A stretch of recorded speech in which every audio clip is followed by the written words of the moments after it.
شاید کسی بھی فورم پر ہمارے لیے ممکن نہ ہو. انفارمیشن پہنچانا آبجیکٹو ہے. Stay tuned.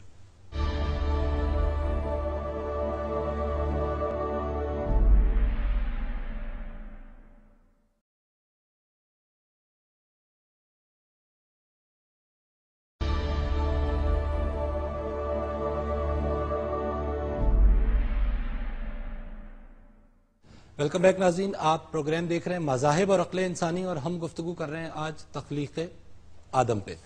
اچھا فیصل صاحب, ڈسکشن آپ سن رہے ہیں, میں ساؤنڈ بیزار ایٹ پوائنٹس.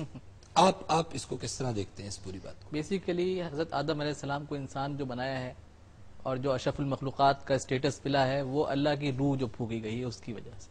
ٹھیک ہے. اچھا دیٹ از دا کی پوائنٹ. دیٹ از دا کی پوائنٹ. ٹھیک ہے. جو شعور کی بات ہے, شعور تو ابھی لیٹسٹ ریسرچ ہوئی ہے کہ ہاتھیوں میں بھی ہوتا ہے کہ جو ہاتھی وائلنٹ ایکٹس کر رہے ہیں جنہوں نے کیپٹیوٹی میں رکھا ہوا ہے, ان کا جب ریسرچ کی گئی تو پتہ چلا کہ ان کے پیرنٹس کو انسانوں نے مارا تھا, تو وہ ٹراما ان کے ذہن میں تھا, وہ اس کو ٹریگر کیا انہوں نے, پھر وہ ایونٹ اکر ہوا. یعنی انسان جتنا نہ صحیح لیکن there is a form of consciousness even in animals. ٹھیک ہے. تو انسان کو اشرف المخلوقات جو ڈفر کرتی ہے دوسری اسپیشیز سے وہ ہے اللہ تعالیٰ کا روح پھونکنا. ٹھیک ہے ڈاکٹر صاحب, یہ بات بڑی اہم ہے, اس پہ کچھ فرمائیے, کیونکہ روح جو اللہ, اس سے پہلے تو پتلا تھا. حدیث پاک میں بھی ہے کہ 40 سال وہ پتلا بنا رہا اور شیطان اس کے نتنوں سے گھستا تھا اور داخل ہو کے اندر کہتا تھا اللہ یہ آپ نے کیا بنایا, یہ چیز جو نہ ہل سکتی ہے نہ جل سکتی ہے. پھر جب روح پھونکی گئی تو وہ انسان کہلایا. فرمائیے اس میں. ٹھیک ہے.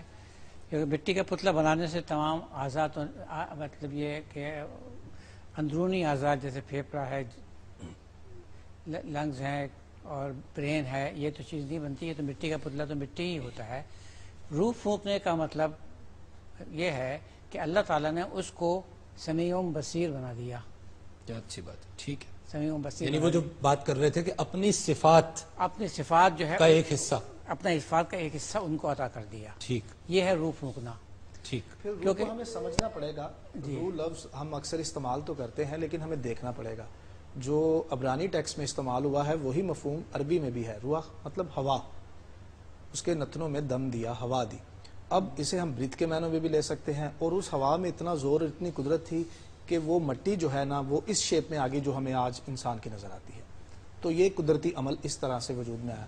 ورنہ اور ہم روح کو اگر کسی اور طرح سے ڈیفائن کرتے ہیں کہ ایز اے پرسنالٹی اس کے اندر گئی اور وہ الگ سے کام کرتی ہے, اور لیکن یہ تو کنسنسس ہے, آپ نے فرمایا کہ صفات بالکل بنیادی طور پہ. اور ایوولوشن یہ اس ایک جگہ ڈاروینین تھیوری مار کھا جاتی ہے کہ آپ جس سچویشن سے فزیکل انوائرمنٹ کی بات کر رہے ہیں, سائیکولوجیکل انوائرمنٹ تو سب کے لیے برابر تھی نا. اگر اس کے ساتھ ایک کتا بھی نکلا انسان کے ساتھ یا اس بندر کے ساتھ, اس نے بھی وہی کاکروچ نکلا, اس نے بھی وہی ایکسپیرینس کیا, وہی گرمی, وہی یہ وہ. انسان میں ہی وہ کانشسنس اور وہ صفات کیوں آئیں, یہاں بہت بری طرح سے یہ ڈاروینین تھیوری مار کھاتی ہے اور مذہب نمبر لے آتا ہے کہ جب سب ایک ہی اس سے گزرے تو یہ سوچ کا پیٹرن کیوں آیا صرف انسان. میں اس میں صرف یہ ایڈ کرنا چاہوں گا کہ یہ ڈاروین تھیوری کے اور بھی کافی ویک پوائنٹس ہیں. فار ایگزامپل کہ جراف کی نیک جو ہے وہ لانگ ہونے کی ایگزامپل دی جاتی ہے.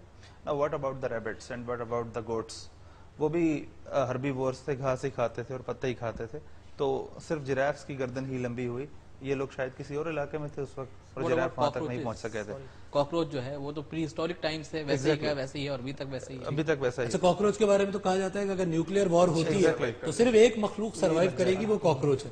اس میں کوئی اینٹی نیوکلیئر کوئی ڈیٹرنٹ ایسا ہے, اس کے اندر کوئی چینجز تو نہیں آئی کاکروچ کے اندر. تو ایک چیز صرف میں اور ایڈ کرنا چاہوں گا, جس طرح حضرت علی کرم اللہ الوجہ الکریم کا ایک کافی ڈیٹیل سٹیٹمنٹ جو کہ آپ نے پڑھی, مور اور لیس یہ سارے مراحل جو ہیں کہ ایک مٹی کا گوندا جانا, اس کے بعد موڑ اور جوڑ, اور اس کے بعد غلاف, اور آخر میں ایک, اگر اس کو تھوڑا سا ہم ایک وائڈ ویژن سے دیکھیں تو it is a complete embryology.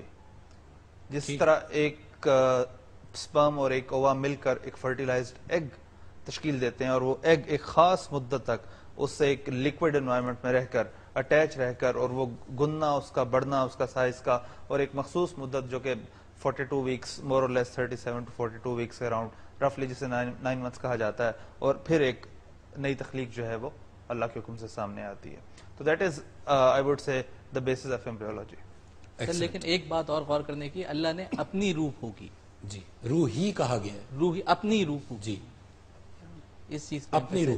اچھا ڈاکٹر صاحب, اپنی روح پھونکی, it's a very valid point. اپنی روح سے کیا, اپنی صفات اس کو اپنی صفات منتقل, اپنی صفات منتقل کر دیں. ٹھیک, اب وہ سوچ بھی سکتا ہے, دیکھ بھی سکتا ہے, سن بھی سکتا ہے, اور اس طرح کی چیزیں جو کیونکہ ظاہر ہے اگر روح کو ہم ایسنس کے معنوں میں لیں, جی جوہر, جی جی تو ظاہر ہے اللہ کا جوہر ان کی صفات, اس کی صفات ہیں. Very well sad.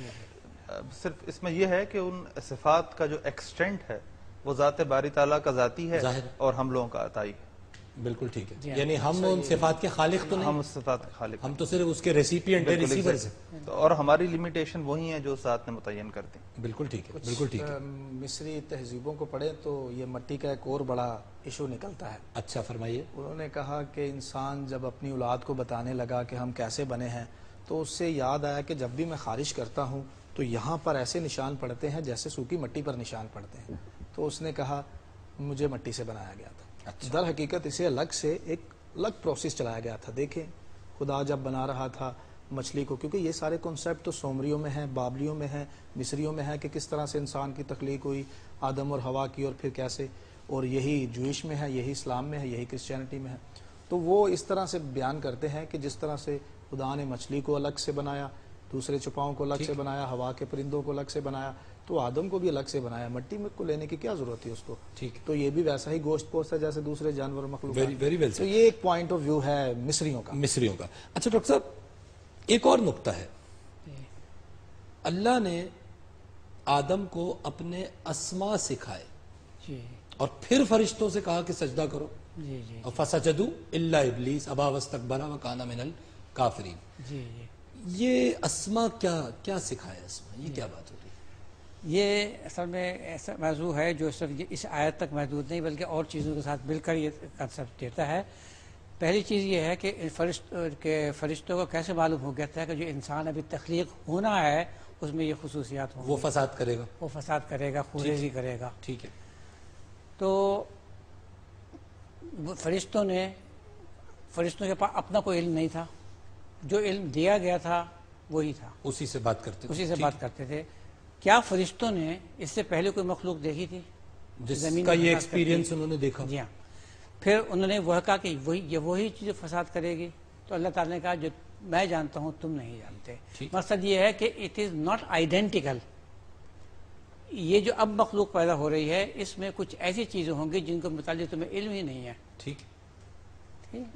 Dinosaurs actually اصل میں پہلے تھے انسان سے, جو سائنس جو کہتی ہے. نہیں, انسان کی شکل نہیں, ڈائناسورز یہ جو بھی مخلوق ہے, لیکن ڈائناسور جو فوسل ملتے ہیں دے اولڈر دین لاکھوں سال پہلے.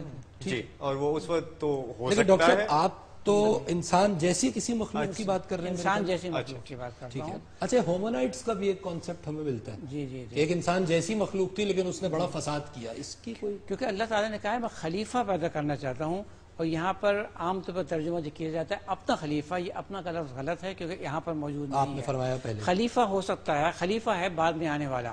ٹھیک ہے. خلف کہتے ہیں پیٹھ کو, بیک. ٹھیک. خلف, بعد میں آنے والے کو خلیفہ کہا جاتا ہے. خلیفہ کسی کا بھی ہو سکتا ہے, اور خلیفہ کے بہت سے, صرف یہی نہیں بلکہ خلف اور خلیفہ سے مشتق الفاظ ہیں, یہ قرآن مجید میں بہت جگہ استعمال ہوئے ہیں. یہ تو بڑا اہم نقطہ ہے, اس خلیفہ پہ ہم پھر بات کرتے ہیں کیونکہ یہ اس سے مراد کیا ہے, کون سا, اور اسما کیا ہے, اس پہ ڈاکٹر صاحب بات کرتے ہیں. ڈاکٹر صاحب ایک وقفہ ہم لیں گے. ناظرین, it's a very interesting discussion. انسان کو خلیفہ بنا کے پیدا کیا گیا, تو پھر یہ خلیفہ کون ہے, اس کی ذمہ داریاں کیا ہیں, اور ایکچولی کس کو خلیفہ کہا جا رہا ہے, گفتگو کریں گے اس پہ. ایک وقفہ ہم لیں گے, ہمارے ساتھ ہی رہیے.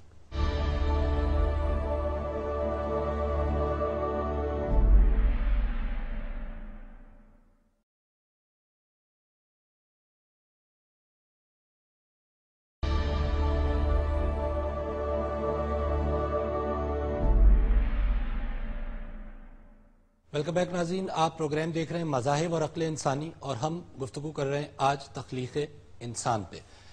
ڈاکٹر صاحب, بریک پہ جانے سے پہلے آپ اسما کو ہمیں ڈیفائن کر رہے تھے, کیا سکھایا گیا حضرت آدم؟ جی, جو کچھ فرشتوں نے دیکھا تھا جس کی بنیاد پر انہوں نے وہ بات کہی تھی, اللہ تعالیٰ نے جب یہ کہا کہ میں جانتا ہوں تم نہیں جانتے, تو کچھ ایڈیشنل انفارمیشن دینی تھی کہ یہ اس میں ہوں گی اس میں نہیں ہوں گی. ٹھیک ہے. تو وہ تمام انفارمیشن جو پہلے فرشتوں نے نہیں دیکھی تھی وہ ایڈیشنل انفارمیشن جب تھی وہ اللہ تعالیٰ نے آدم کو بتائی. ڈاکٹر صاحب ویری بریفلی کیا اس کا مطلب ہے کہ حضرت آدم سے پہلے زمین پر کوئی انسان نما مخلوق تھی؟ اس کے کافی اشارے ملتے ہیں. اچھا. کافی اشارے ملتے ہیں سائنٹیفکلی نہیں قرآن کے حوالے سے. قرآن کے حوالے سے فرمائیے. کافی اشارے ملتے ہیں اس کے.